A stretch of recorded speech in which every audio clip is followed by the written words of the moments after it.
L'année 1998 a eu un impact majeur dans l'histoire de la J-Horror.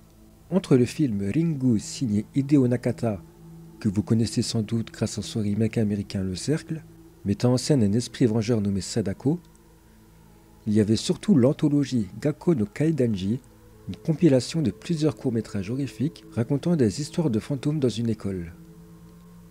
Parmi ces récits de quelques minutes chacun, deux sortent totalement du lot de par leur réalisation appliquée et leurs fantômes si uniques.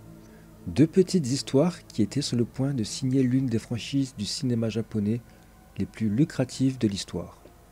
Tenfor, mettant en scène le petit Toshio, et Katasumi, qui signera la première aventure de Kayako.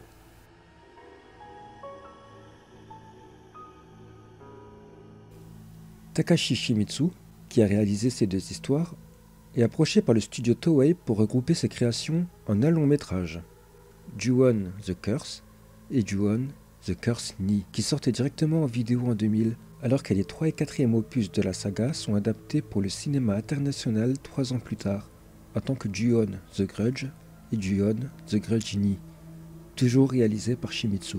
Réussite commerciale et critique, ce qui mène à un remake américain produit par le très talentueux Sam Raimi, qui engage Shimizu pour réaliser le remake. Kayako devient une star internationale et effraie les spectateurs du monde entier grâce à son bruit si caractéristique. Ce que peu de personnes savent, c'est que derrière l'histoire de Kayako se cachent d'étranges légendes qui subsistent depuis des siècles. Laissez-moi vous présenter la légende derrière Kayako Saiki.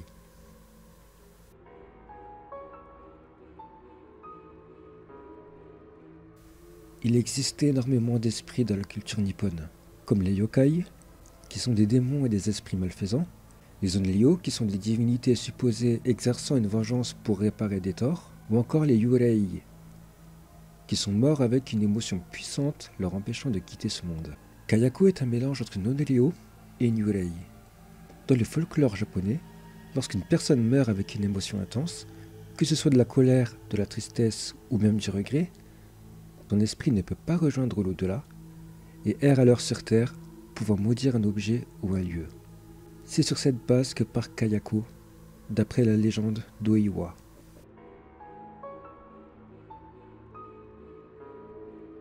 Cette histoire, racontée sous forme de pièce de théâtre, est basée sur une histoire vraie. Qui est mieux placé que Requiem, l'experte en légendes urbaines japonaises, pour vous conter ce récit glaçant? Lemon, un samouraï totalement claqué au sol par son manque de talent, parvient à épouser la jolie Oiwa après avoir assassiné son père. Tous deux vivent une vie paisible jusqu'à ce que Lemon se laisse séduire par Ume, une jeune femme plutôt banale mais très riche. Amoureuse du samouraï, Ume décide de défigurer Oiwa à l'aide d'un poison pour pousser Lemon au divorce. Et c'est ce qui arriva.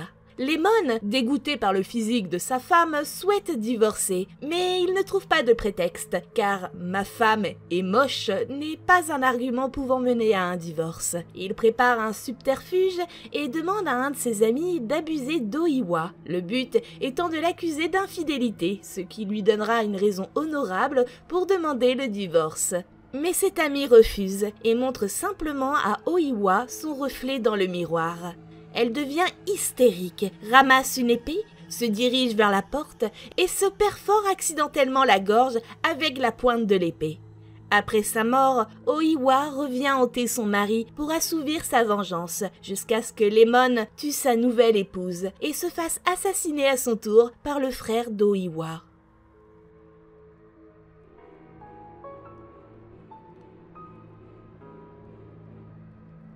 Parmi les mythes et légendes japonaises, aucune ne peut rivaliser avec Kuchisake Onna, le fantôme d'une femme bafouée, défigurée, puis tuée par son propre mari, lui aussi samouraï. La jeune femme était décrite comme infiniment belle, au point où aucune femme de son village ne pouvait rivaliser avec sa beauté. Tous les jours, elle demandait aux enfants si elle était jolie, et tous répondaient oui avec des yeux illuminés par l'admiration. Son mari étant très peu présent car très occupé par son travail, la jeune femme se sent délaissée et décide d'utiliser sa beauté pour le tromper une fois, puis 2 fois et ainsi de suite. Après moultes infidélités, ses aventures viennent aux oreilles de son mari. Furieux et se sentant déshonoré, le samouraï s'arme de son katana pour lui fendre la bouche jusqu'aux 2 oreilles, lui demandant « Qui te trouvera belle maintenant ?» Selon la légende, Kushisake Onna errait dans les rues, caché sous un masque chirurgical, et arrêterait des personnes pour leur demander si elle est jolie. Ceux qui disent non sont immédiatement tués, alors que ceux qui disent oui sont soumis à cette même question, sauf que cette fois, Kushisake Onna retire le masque qui lui couvre la bouche.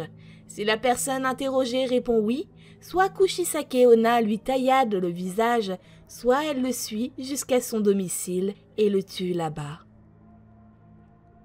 Cette légende, vieille de plusieurs siècles, a secoué le Japon dans les années 70 et 80, au point où les enfants, terrorisés, refusaient de sortir de leur domicile.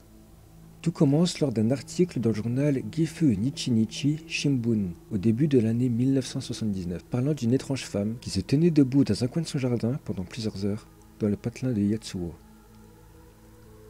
Selon le journal, cette femme avait la bouche fendue. De là émergent beaucoup de rumeurs qui se répandent dans tout le Japon à une vitesse ahurissante.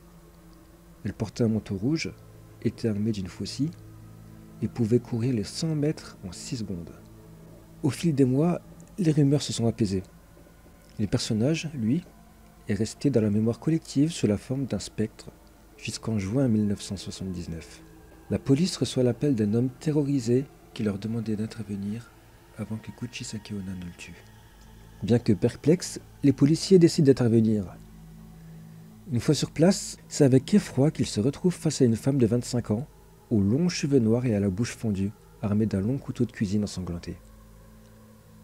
Les policiers tentent de l'arrêter, mais la seule réponse de la femme était une question. « Suis-je belle ?» Ce récit est purement véridique, et c'est dans ce contexte que Takashi Shimizu a grandi. Kushisake Onna est ce qui se rapproche le plus de Kayako.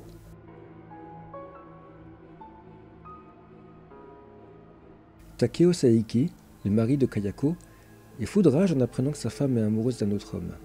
Dans un excès de colère, il laisse sa jalousie prendre le dessus et brise la nuque de son épouse. Cet élément vient donc tout droit de la légende de Kushisake Onna, avec le samouraï jaloux qui tue son épouse suite à son infidélité. Dans la version originale japonaise, l'esprit vengeur de Kayako s'empare de la vie de son mari, tout comme Oiwa le fait pour se venger de Lemon. La malédiction de celui qui meurt en proie à une puissante colère se manifeste dans les endroits où ce dernier a vécu.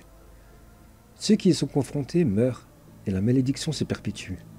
Le soir, alors que tu sens un regard invisible se poser sur toi, tends ton oreille, entends cette plainte. Je la vois venir à toi.